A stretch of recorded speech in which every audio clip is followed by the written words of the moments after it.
nyambung soalnya.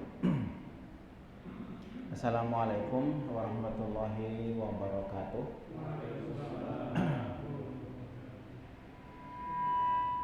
Feedback itu.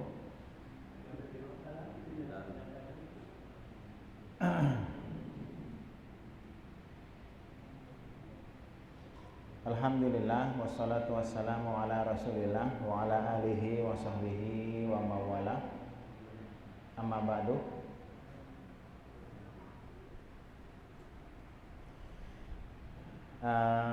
Jemaah sekalian dirahmati Allah, alhamdulillah kita malam hari ini ternyata kembali dipertemukan Allah ya.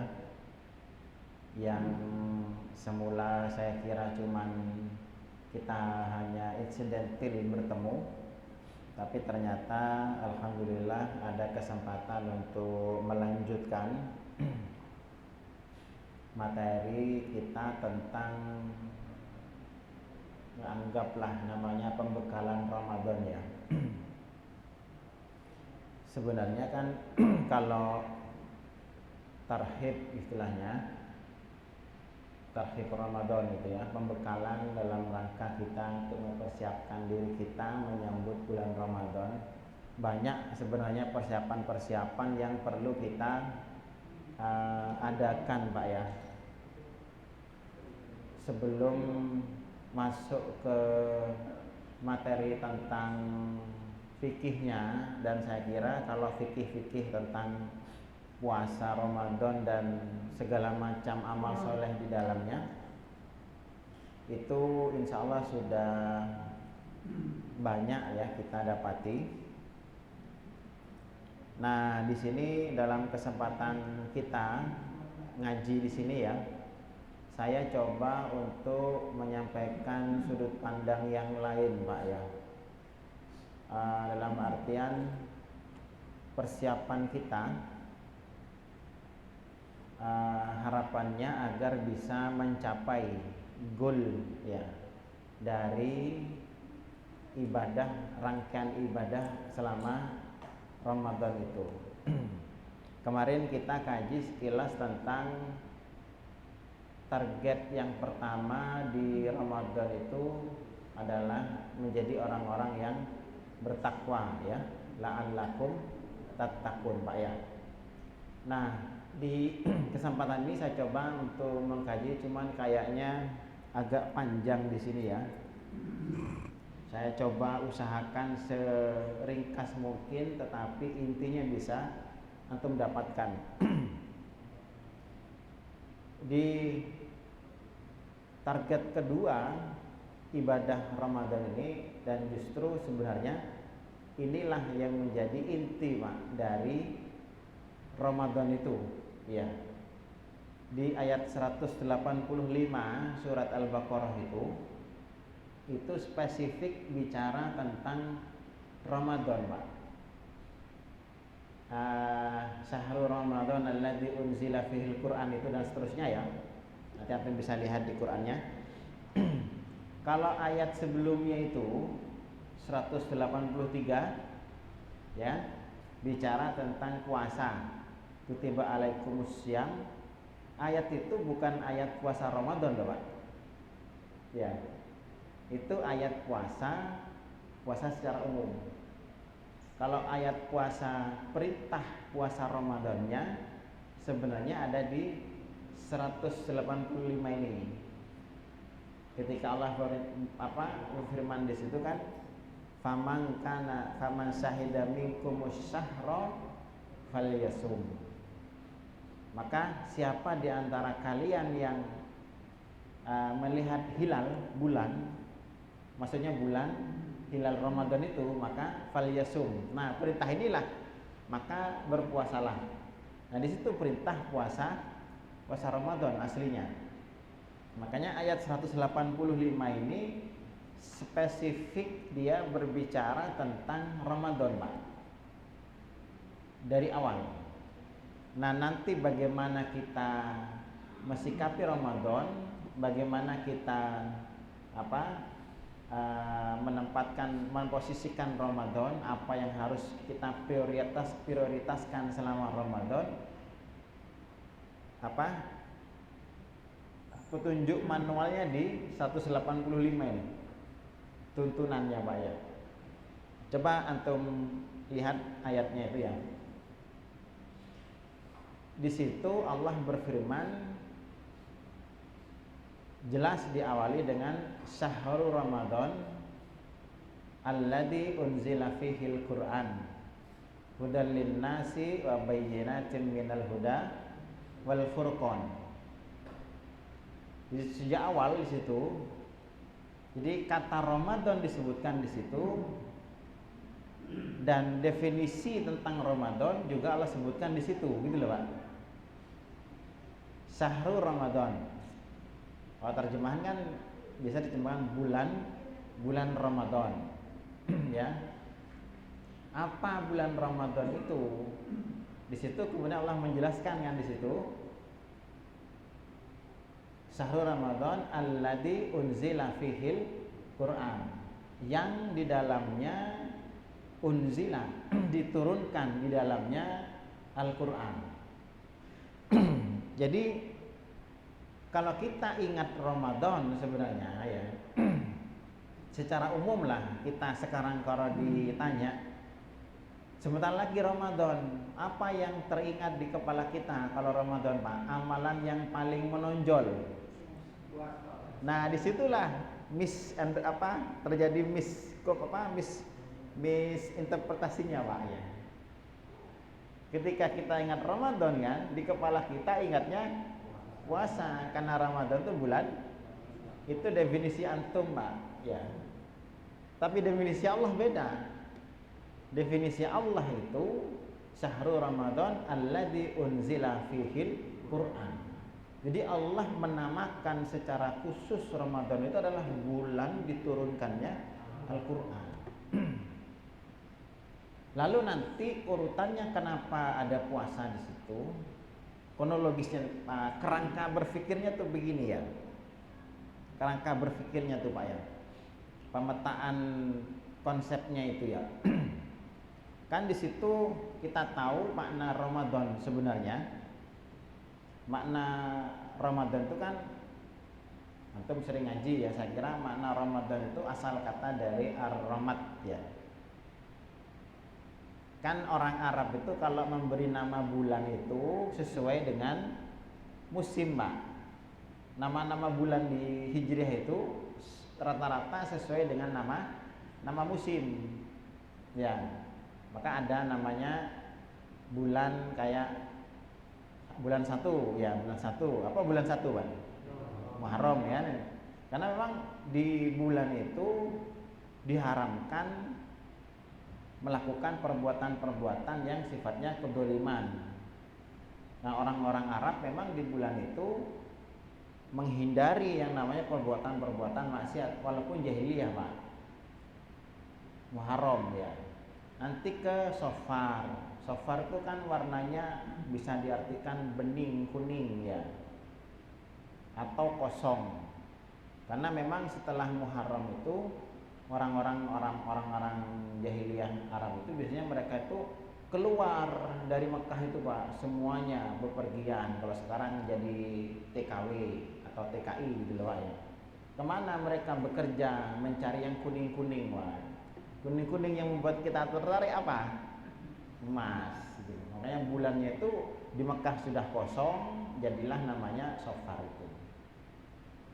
Nah, kalau di Islam tetap dipakai nama itu karena selaras gitu ya. Sampai intinya Rabiul Awal bersemi, ya kan? Musim semi kan?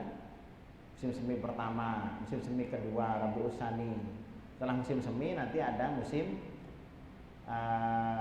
kayak musim gugur itu. Jadi autumn ya kalau ada Inggrisnya. Jumud gitu kan. Jumud itu kan stagnan, tidak bergerak ya. Jadi kondisi musim membuat pada saat itu kondisinya sedang banyak sekarang kayak musim gugur lah gitu. Nah nanti ada istilah Ramadan itu karena ar-ramad itu kan asal kata dari misalnya kalau ada sebuah batu besar di tengah padang pasir yang sangat panas yang terkena sinar matahari berhari-hari dengan temperatur sangat tinggi, Nah itu kalau ditetesi air itu kan airnya langsung ngukus Pak. Ya, langsung menguap gitu kan ya. Karena saking panasnya. Nah panasnya itu namanya ar-ramat itu. Jadi cuaca memang di bulan Ramadan itu cuacanya sangat panas. Seakan-akan orang benar-benar sangat kekeringan gitu. Cuaca. Nah di Islam, setelah Islam datang, nama itu tidak dirubah, tetap dipakai karena masih bisa diselaraskan dengan pemahaman Islam. Contoh kayak Muharram itu di Islam dilarang berbuat kemaksiatan agar orang itu diharamkan dari segala macam perbuatan-perbuatan maksiat. Kalau orang sudah meninggalkan maksiat, berhenti dari maksiat, lambat laun dia nanti akan mulai kosong, Pak. Ya kan? Kalau dalam istilah tasawuf tahalli. Ada tahalli, ada tahalli, ada tajallian gitu kan istilahnya. Itu enggak pernah ngaji tasawuf ya. Lewat Muhammadiyah enggak ngerti yang tentang tasawufan itu. Intinya kalau orang itu mengosongkan diri dari perbuatan dolim, setelah itu kan dia bersih, Pak. Ibarat kayak antum misalnya beli rumah, kemudian rumahnya mau diperindah, mau diperbagus, rumah bekas. Di situ banyak sawang-sawang, banyak sarang tikus, sarang semut, banyak kotoran tikus, kotoran macam. Kalau antum ingin mempercantik rumah, cara pertama gimana? Bersihkan dulu dari segala macam kotoran. Muharram di situ begitu. Orang kalau ingin kembali kepada Allah itu. Setelah dibersihkan kan jadi kosong rumahnya kan? Jadilah sofar itu, Pak. Setelah kosong dari segala macam bentuk kemaksiatan, barulah kemudian rumah yang kosong itu dicek, diisi kursi, diisi perabotan, diisi lemari, diisi kulkas. Jadilah namanya bersemi, Pak. Mulailah kita awal yang asalnya berat melakukan kemaksiatan, sekarang mulai belajar ke masjid, mulai ngaji, mulai namanya robit bersemi, gitu lah Pak. Dan itu biasanya nanti terus berkembang. Nah di Islam Ramadan juga sama ya, saya tidak bahas itu. Ramadan itu kan panas aslinya ya, dan itu sejalan dengan kondisi masyarakat waktu itu, Pak. Terakhir kita tahu Nabi sebelum Rasulullah SAW diutus itu adalah Nabi Isa kan. Nabi Isa dengan diutusnya Rasulullah SAW ini selisih sekitaran 600 tahun. Nah ada jedah waktu durasi 600 tahun inilah kondisi manusia waktu itu benar-benar rusak, Pak. Sehingga yang namanya kedoliman, ya kemaksiatan, zina, judi, begal, pembunuhan, itu seakan-akan kondisi kehidupan waktu itu benar-benar panas gitu loh. Dan benar-benar jauh dari kata subur. Sehingga seakan-akan kehidupan itu benar-benar kekeringan. Itu maksudnya makna di Ramadan. Nah, Allah menyebutkan bulan Ramadan itu bulan yang sangat panas gitu artinya ya. Nah, kalau kondisi seperti itu, seperti misalnya dunia yang sedang kepanasan, kekeringan, kalau ingin tumbuh, bisa hidup lagi, bisa subur lagi, butuh apa? Butuh disiram, ya kan? Butuh hujan. Kalau hujan turun, barulah segar kembali, ya kan? Sesuatu yang dari langit, yang ibarat air hujan untuk membasahi bumi agar bumi yang awalnya mati bisa hidup lagi. Kondisi masyarakat yang kekeringan dari nilai-nilai kebaikan waktu itu yang panas bahasanya, uripe panas Pak, kan uripe panas gitu. Butuh penyegaran, butuh siraman, sesuatu yang bisa mendinginkan, yang asalnya hati keras bisa melunak, hati yang mati bisa hidup, dan butuh sesuatu yang diturunkan dari langit. Dan itulah makanya di Ramadan itulah diturunkannya Al-Quran wahyu nih Pak. Kan nanti dengan wahyu kembali masyarakat menjadi hidup. Gambarnya begitu. Nah jadi Allah sengaja memang menciptakan bulan Ramadan ini untuk menurunkan Al-Quran itu Pak. Jadi yang paling inti di bulan Ramadan itu adalah Al-Quran sebenarnya.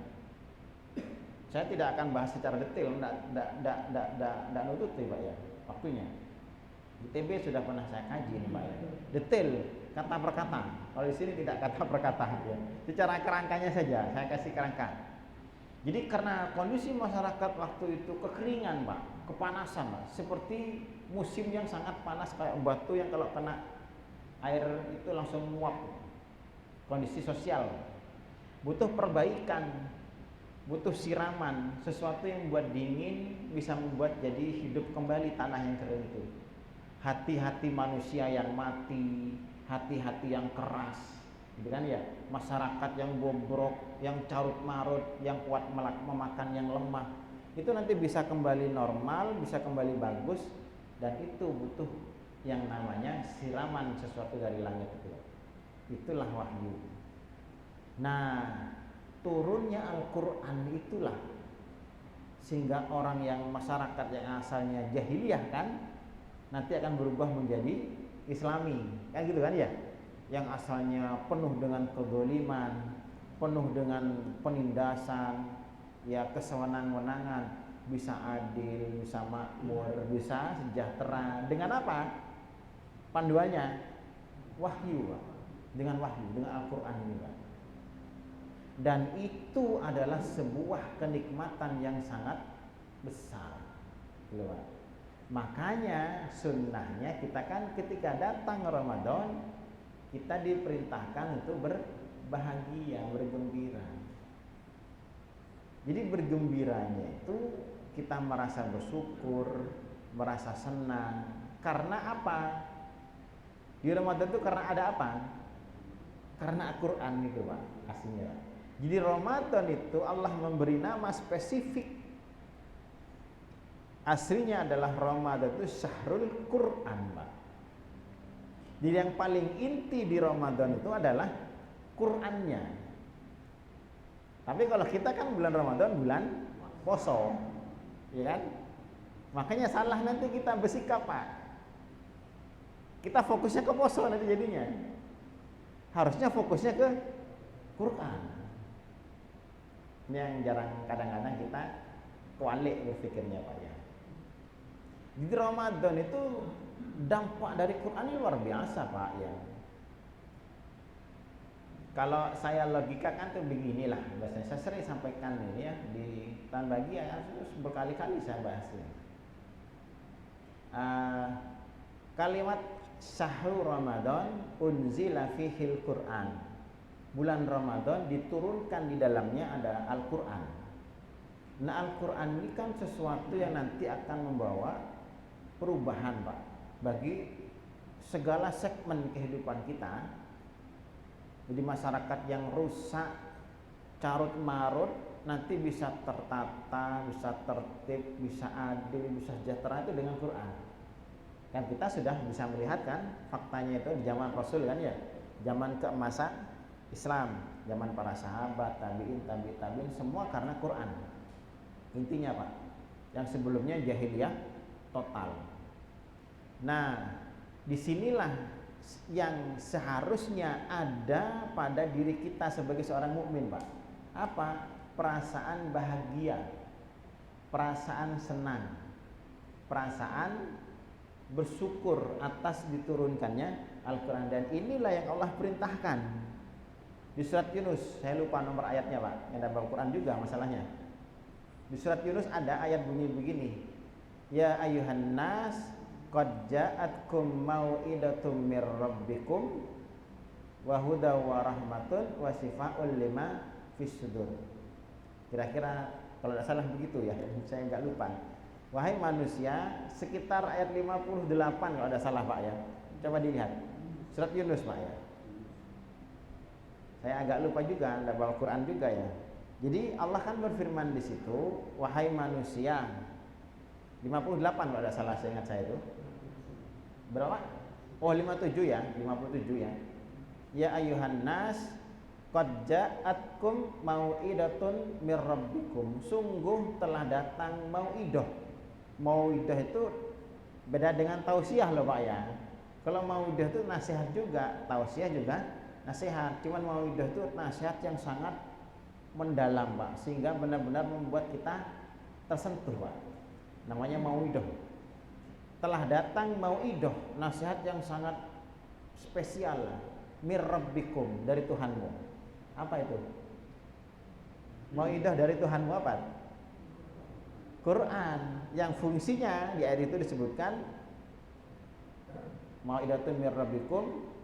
Apa lanjutannya itu Pak? Wahudan gitu ya. Wasifaul lima fi sudur wahuda wa rahmatun lil mu'minin. Jadi ada 3 fungsi kan Quran di situ, menjadi petunjuk, menjadi sifat, ya, menjadi rahmat. Yang itu disebut oleh Allah adalah mau'idah. Dan itu apa itu? Tidak disebut kata Quran di situ Pak, tapi itulah semua para ulama tafsir mengarah itu adalah Quran, wahyu dari Allah itu Pak. Makanya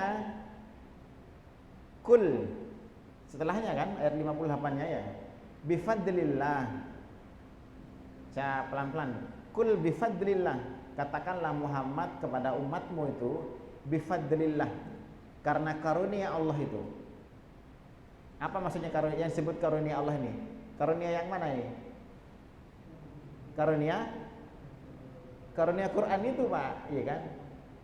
Kul bifadlillah wa birahmatihi, dan karena rahmatnya, maksudnya Al-Quran, fabidzalika falyafrahu, karena semua itu hendaklah kalian falyafrahu, hendaklah kalian berbahagia, bergembira. Farah itu kan kebahagiaan. Ya. Jadi karena Quran itu kata Allah, hendaklah kalian berbahagia. Itu bahkan kita diperintahkan oleh Allah untuk berbahagia. Karena karunia Allah, karena rahmat dari Allah yang berupa Al-Quran itu, yang fungsinya kan 3 di situ kan. Jadi hudan, jadi sifat, jadi rahmat.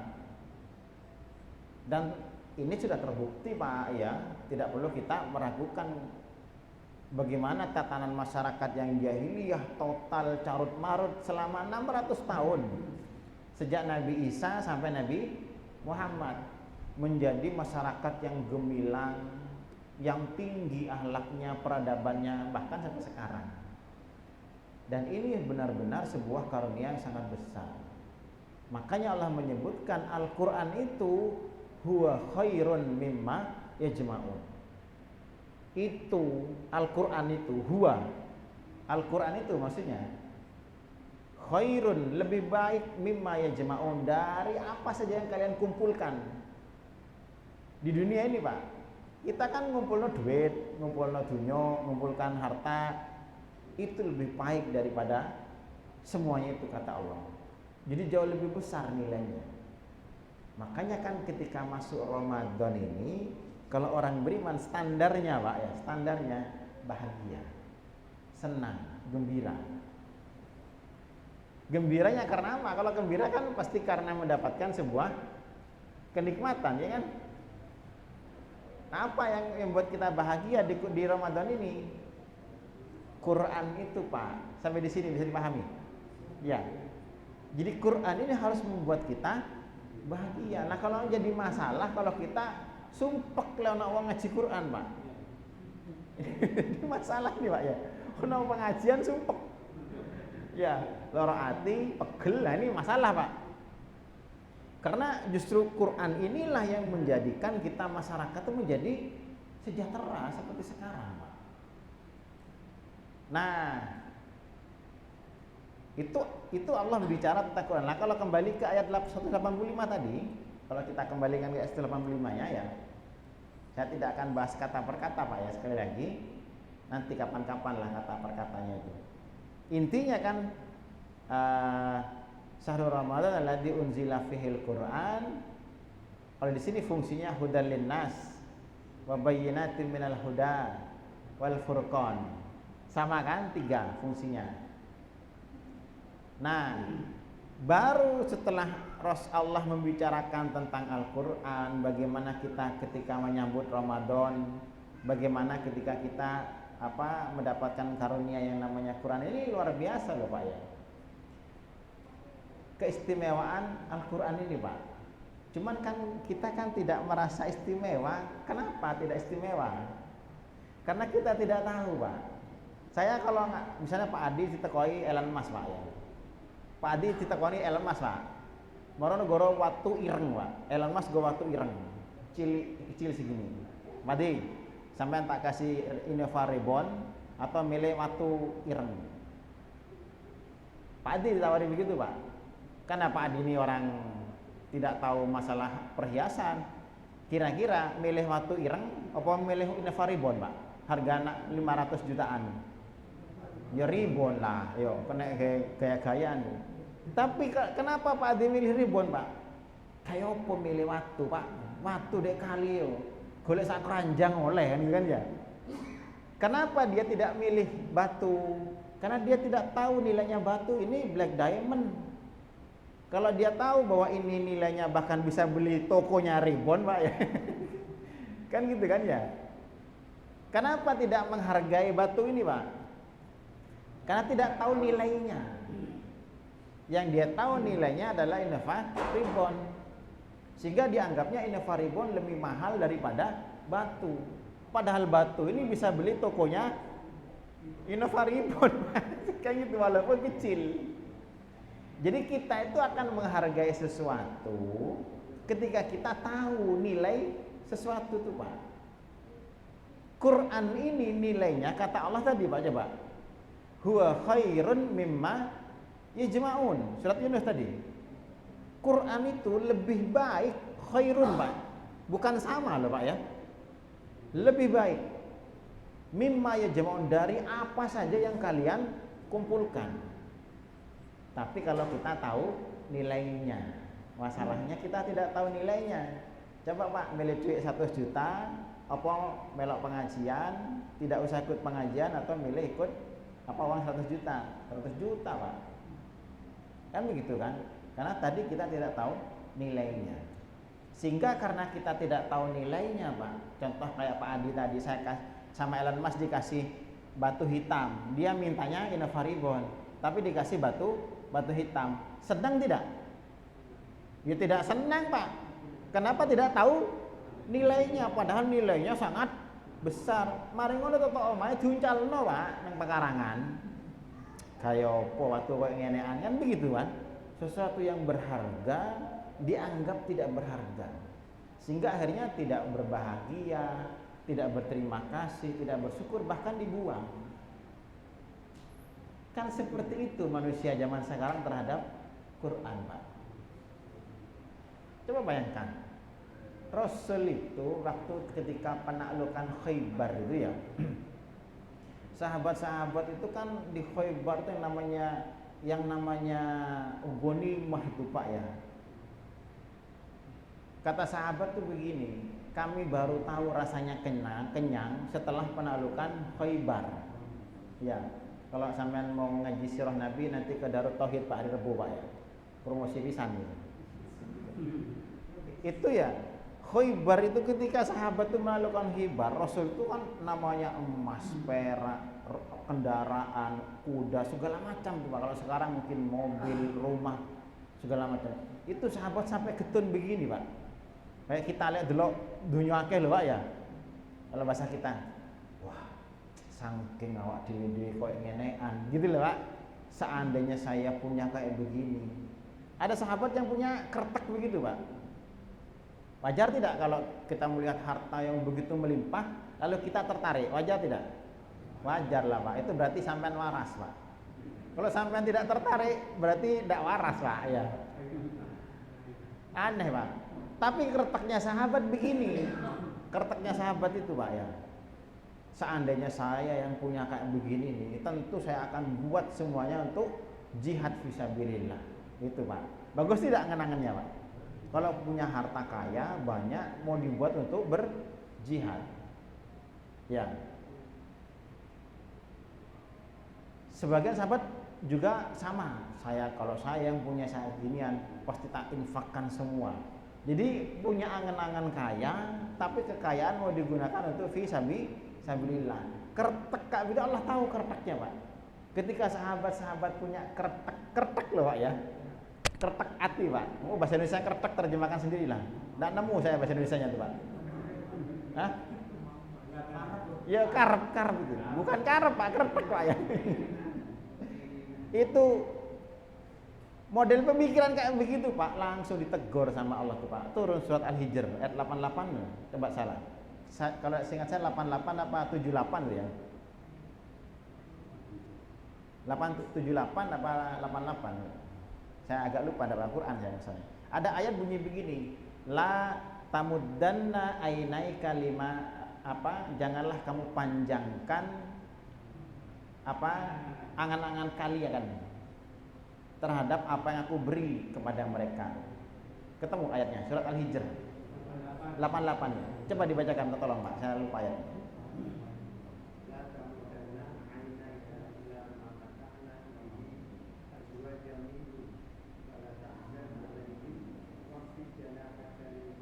Ya, terusannya. Di atasnya, sebelumnya. 87-nya. Nah, itu Pak. Walaqad atainaka sab'am minal masani wal Qur'anil azim. Kamu itu wahai sahabat semuanya, sungguh kamu telah aku beri 7 ayat yang diulang apa itu? Surat Al-Fatihah. Walaqad atainaka sab'am minal masani wal Qur'anal azim, dan saya juga memberi kamu Al-Qur'an yang sangat agung. La tamuddanna ainaika ila ma matta'na ila azwajam minhum. Jangan kamu panjangkan angan-anganmu terhadap sebagian kesenangan yang kami berikan kepada sebagian mereka. Kan tadi sahabat kepingin kan kepingin punya harta itu digunakan untuk apa? Untuk jihad, untuk agama Allah. Kretek kayak begitu ditegur oleh Allah Pak. Kamu tuh loh, sudah saya kasih surat Al-Fatihah, sudah saya kasih Al-Quran yang agung, yang nilainya jauh lebih berharga dari itu. Jangan kamu panjangkan angan-anganmu. Masa kamu diberi mobil Alphard, malah kepingin mobil carry Pak.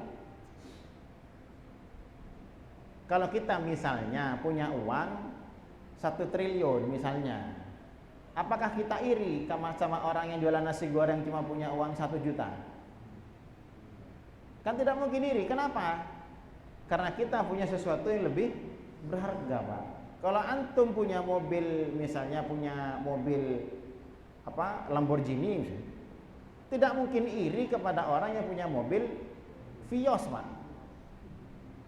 Masa orang punya Lamborghini malah kepingin Vios? Kan lucu Pak. Kenapa? Karena Lamborghini jauh lebih berharga dari Vios.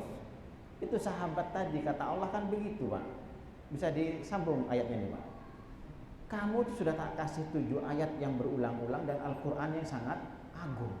Kenapa kamu malah kepingin emas, perak, harta dan sebagainya itu? Yang bahkan kata Allah kan tadi, huwa khairun mimma ijma'un. Di surat Yunus itu Pak.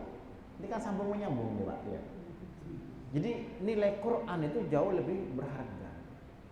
Makanya kalau orang beriman paham ini, pasti dia akan berbahagia dengan turunnya Al-Quran ini Pak. Nah, di sini sedangkan salah satu ekspresi kebahagiaan kalau orang-orang beriman itu, ya, kalau orang-orang kafir tidak beriman, dia dapat kesenangan, dapat kenikmatan, berbahagia dengan cara apa? Oleh menggah jabatan, pesta-pesta, makan-makan, minum-minum, rekreasi, kan gitu kan ya. Bentuk kebahagiaan orang-orang yang tidak beriman begitu Pak. Kan darhum ya'kulu wa yatamatta'u wa yulhihimul amal. Biarkan mereka makan-makan, minum-minum, terbuai dengan angan-angan. Jadi kalau kita mendapatkan kebahagiaan, kenikmatan, lalu makan-makan, minum-minum, ya wis, bukan golongannya orang-orang tidak enak ngomongnya nih Pak. Karena kebiasaan kita begitu, ya kan? Kan orang kafir begitu Pak. Ini surat Al-Hijr juga tadi Pak. Nah, kalau orang beriman tuh apa ekspresi kebahagiaannya? Satu, dia biasanya bertakbir, Pak. Kayak zaman kemerdekaan, ketika merdeka, kalau ketemu gimana? Allahu Akbar kan gitu kan ya. Salah satu bentuk ekspresi kebahagiaan kita ketika kita mendapatkan nikmat itu adalah bertakbir dalam rangka untuk membesarkan Allah. Walitukabbirullah ala ma hadakum wa la'allakum tashkurun. Nanti di belakang ayat itu 185 Al-Baqarah yang kita bahas, Pak. Ya kan? Di ayat ujungnya itu. Ini kan sambung menyambung ini Pak, ayat dengan ayat nih Pak ya. Di ujung ayatnya ayat 185 walitukmilul iddah walitukabbirullaha ala ma hadakum wa la'allakum tashkurun. Satu dengan bertakbir, Pak. Ekspresi kebahagiaan seorang mukmin itu kalau mendapatkan kenikmatan. Yang kedua, salah satu ekspresinya adalah dengan puasa. Rasul ketika puasa hari Senin, kenapa kau puasa hari Senin ya Rasul? Hada yauma wulidtu. Ini hari aku dilahirkan. Saya bersyukur. Ekspresi syukurnya dengan berpuasa. Nabi Muhammad ketika baru hijrah pertama kali, ya, ketika melihat orang-orang Yahudi di Madinah sedang puasa, untuk apa kalian berpuasa tanggal 10 Muharram, Pak? Untuk apa kalian berpuasa? Kata orang Yahudi, hada yaumun soleh. Ini hari yang baik. Najjallahu Musa min bani Israel min aduihim fasoma. Dahulu Nabi Musa diselamatkan oleh Allah dari kejaran Fir'aun. Makanya kami dalam ekspresi kebahagiaan atas hari yang bagus itu kami berpuasa. Apa kata Rasulullah? Nahnu ahaqqu minkum bi Musa. Kami lebih berhak daripada kalian terhadap Musa. Maka kemudian fasoman Nabi fa'amara bis siyam. Rasul kemudian puasa dan memerintahkan manusia jadilah syariatnya sekarang puasa di tanggal 10 Muharram, hari Asyura. Jadi salah satu ekspresi kebahagiaan. Nah, di Ramadan ini ada kebahagiaan terbesar, kenikmatan terbesar yang didapatkan oleh seorang mukmin. Apa itu? Quran ini, Pak. Karena turunnya Quran inilah kan Allah perintahkan fabidzalika falyafrahu. Hendaklah kalian berbahagia. Salah satu ekspresi kebahagiaannya Allah syariatkan kemudian puasa. Sampai nyambung di sini, Pak. Jadi adanya puasa sekarang di Ramadan itu karena adanya Quran, Pak. Salah satu bentuk ekspresinya. Ya. Jadi yang paling inti di Ramadan itu adalah Qurannya, Pak. Setelah itu baru puasanya. Makanya kalau kita merger keduanya, kita puasa lalu kita barengi dengan terus kita merapat kepada Al-Quran, mendekat kepada Al-Quran, berusaha memahami Al-Quran, berusaha untuk menjalankan semua isi Al-Quran sampai jadi furqan tadi, sampai jadi hudan linnas, sampai jadi bayyinatin minal huda, sampai jadi furqan. Kalau ini sudah terpenuhi, teraplikasi semuanya, nanti ujung-ujungnya kita nanti akan menjadi orang yang la'allakum tashkurun. Skemanya begitu, rinciannya kapan-kapan. Itu skemanya itu, Pak, ya. Jadi kalau kita di Ramadan ini hanya berpuasa minus Quran, kita punya wadahnya tapi ndak ono isine, Pak.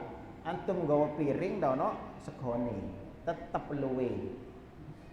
Iya betul. Makanya itulah kenapa kata Rasul, kam min shaimin laisa lahu min siyamihi illal ju' wal atos. Berapa banyak manusia puasa tapi tidak mendapatkan apa-apa dari puasanya kecuali sekedar lapar dan haus saja. Kenapa? Puasanya tidak dibarengi dengan Quran, Pak. Bisa ditangkap sampai di sini. Makanya jangan jauh-jauh dari Quran Ramadan ini, Pak. Jadi Ramadan itu rubah mindsetnya. Bulan Quran. Yang paling utama itu Ramadan bulan. Cobalah, makanya kenapa di Ramadan coba? Semua aktivitas banyak sekali berhubungan dengan Quran, mulai dari tilawah Quran, tadarusan, tarawih itu isinya kan banyak rakaat, semakin banyak baca Quran, banyak sekali orang baca Quran secara pribadi. Karena memang bulannya Quran Ramadan ini, gitu loh ya. Cuman anehnya kita tuh kebanyakan mengesampingkan yang satu ini, Pak.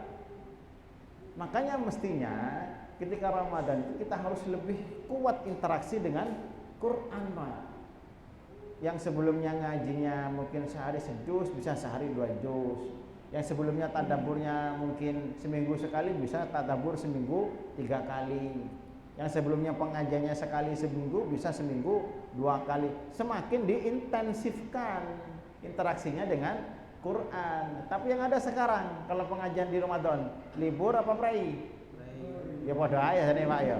Libur karo prei, macam jebak Pak ya. Masalahnya kebanyakan yang libur Pak. Harusnya kita mampatkan, malah kita liburkan. Terbalik tidak pola berpikir kita Pak? Terbalik. Kenapa kita terbalik? Karena dari awal sudah terbalik kita Pak. Ramadan bulan apa rek? Poso. Itu loh masalahnya Pak. Itu perlu diluruskan ya. Ini kerangkanya Pak ya. Jadi Ramadan itu bulan Quran. Itu tuh aneh Pak pengajiannya Pak ya. Pasti antum jarang-jarang dengar itu. Ya begitu Pak standarnya. Jadi yang harus kita rubah ya. Jadi mudah-mudahan marilah kita nanti di Ramadan itu buat agenda kita pribadi. Barengi puasa kita ya dengan interaksi kita, perkuat dengan Al-Quran. Nanti ujung-ujungnya nanti baru bisa menciptakan la'allakum tashkurun. Kenapa tashkurun ini lebih hebat dari tatakun Pak? Karena hamba yang bersyukur itu luar biasa. Mensyukuri satu nikmat Allah. Bersyukur itu berat loh Pak ya. Nabi Ibrahim itu disebut oleh Allah Subhanahu wa taala, sebentar ya. Disebutkan oleh Allah kan kita saja bahkan mensyukuri satu nikmat Allah tidak akan bisa kan? Wa in ta'uddu nikmatallah la tuhsuha. Tidak akan bisa kalau kamu mau menghitung-hitung satu nikmat saja. Satu nikmat Allah saja. Satu Pak ya. Nikmatun itu kan satu. Tidak akan bisa, tidak akan bisa. Nah, Nabi Ibrahim itu hanya sampai ke derajat kalau dalam surat apa itu surat An-Nahl apa ya saya agak lupa juga nomor suratnya Pak. Apa? Kana Ibrahim ummatan wahidah syakiran li an umih. Dalam ayat ini. Nabi Ibrahim itu seperti satu umat dan dia tuh orang yang mampu syakiran li an kata ada kalimat begitu. Surat An-Nahl tidak salah tuh ya. Saya kacau Pak hafalan nomor ayatnya itu Pak ya. Nabi Ibrahim itu syakiron. Syakir itu kan hamba yang bersyukur Pak. Kalau syakur itu hamba yang banyak bersyukur. Bentuknya Pak ya. Kayak gofir. Gofir itu yang mengampuni dosa. Kalau gofur yang banyak sekali mengampuni dosa. Kalau Ghaffar itu yang terus menerus mengampuni dosa. Bentuknya beda. Syakir itu yang orang yang bersyukur. Isim fa'ilnya kan. Kalau syakur itu bentuk mubalaghahnya Pak ya. Jadi orang yang banyak sekali bersyukur gitu loh Pak. Nabi Ibrahim disebut syakiron li terhadap an'um. Nikmat itu dalam bahasa Arab kalau satu nikmat namanya nikmatun Pak. Kalau dua nikmat namanya nikmatani. Dalam hadis kan nikmatani makbunun fihima kasirun minan nas. Dua nikmat yang banyak dilalaikan oleh manusia, nikmatani. Kalau nikmat itu lebih dari 2 tapi tidak sampai 10, kalau dalam bahasa Arab namanya jam'u killah Pak. Jamak killah, jamak tapi sedikit gitu. Lebih dari 3, tidak lebih dari 10. Namanya an-naum. Nah, kalau jamak banyak lebih dari 10 sampai unlimited namanya ni'am. Bahasa jamaknya begitu. Coba perhatikan ayatnya. Nabi Ibrahim itu syakiron li'an dia itu hanya mampu mensyukuri sebagian. Banyak sih, tapi tidak sampai lebih dari 10. Sekelas Nabi Ibrahim. Padahal kita tahu Nabi Ibrahim itu adalah Abul Anbiya. Tidak sampai, makanya Rasul juga targetnya yang ingin dicapai Rasul beda kan. Ketika sholat malam sampai kakinya buka, ditanya oleh Bunda Aisyah, lima tasna'u hada ya Rasulullah, kenapa kamu berbuat begini ya Rasul? Padahal dosamu sudah diampuni oleh Allah. Ma taqaddama min dambika wa ma ta'akhkhar, yang lalu-lalu sama yang akan datang. Jawaban Rasul apa itu? Afala an akuna abadan syakur, bukan syakir Pak, tapi syakur, ingin menjadi hamba yang banyak sekali bersyukur. Jadi derajat syakur itu jauh lebih melejit di atasnya takwa. Kalau takwa sekedar kita meninggalkan maksiat, sekedar melakukan taat, kita sudah masuk predikat takwa kemarin ya. Tapi kalau kita mau naik level lebih spesial di atasnya takwa, itu harus kita menjadi hamba yang tashkurun la'allakum tashkurun. Dan kita bisa mencapai derajat itu asal dengan syarat ada puasanya plus panduan dari Qur'annya Pak, gitu lah. Jadi syukur itu lebih istimewa Pak. Dan ini lebih berat gitu untuk kita raih.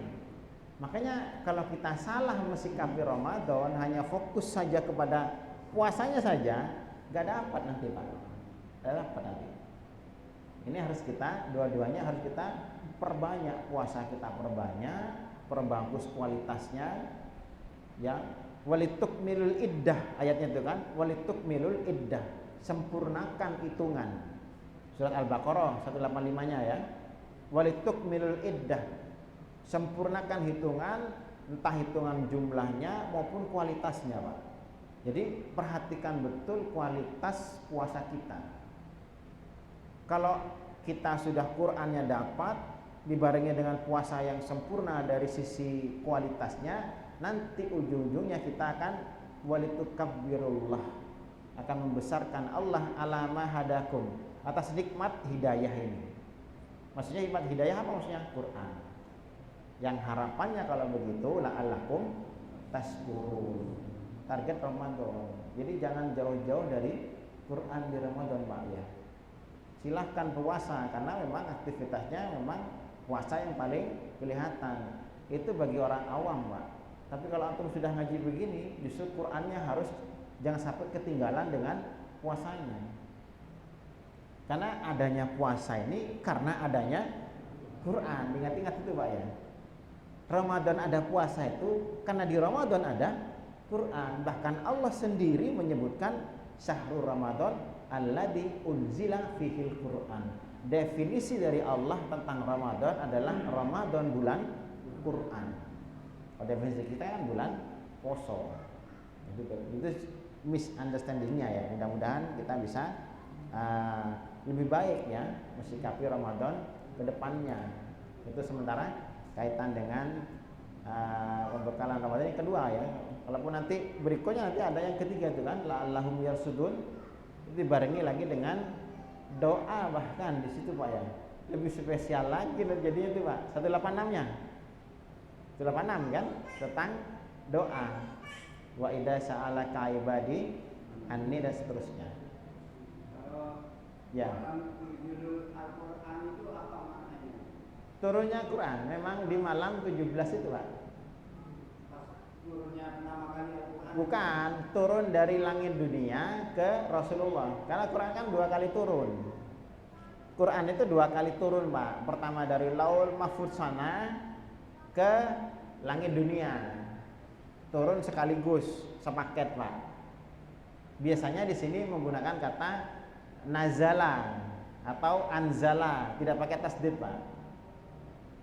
Inna anzalnahu, sesungguhnya kami turunkan dia Al-Quran itu fi lailatul qadar. Jadi turunnya Al-Quran dari Lauhul Mahfuz ke langit dunia itu di malam Lailatul Qadar, sekaligus, sepaket ya.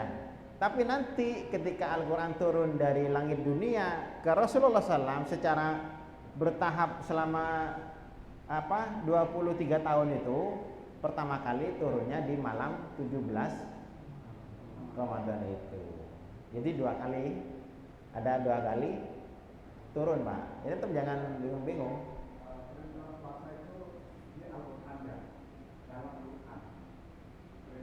Ya.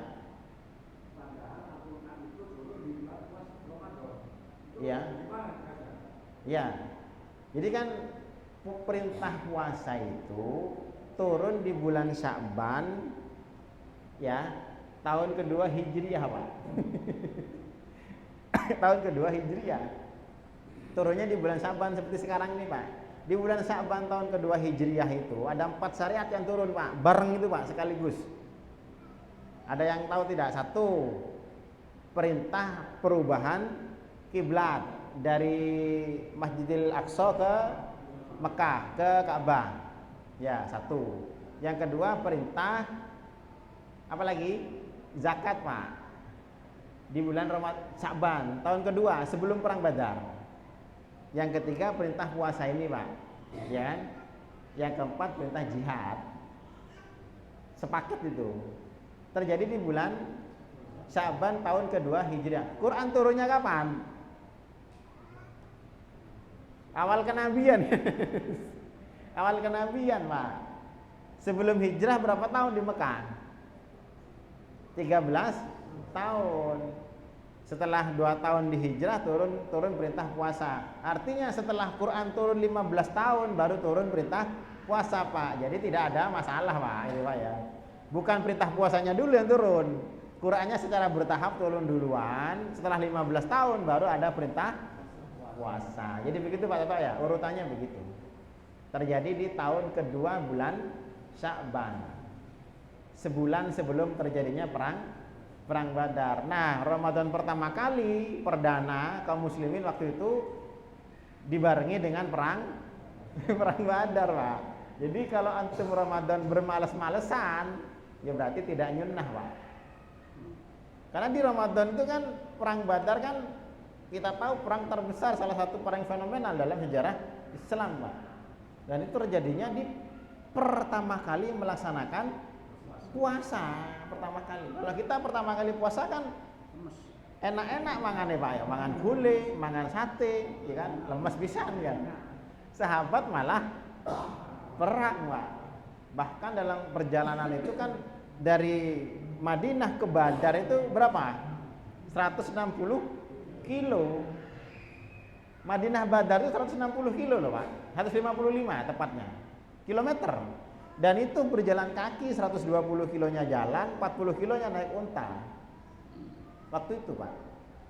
Dan itu terjadi di bulan Ramadan. Makan dan ceritanya Ramadan mesel-mesan Pak.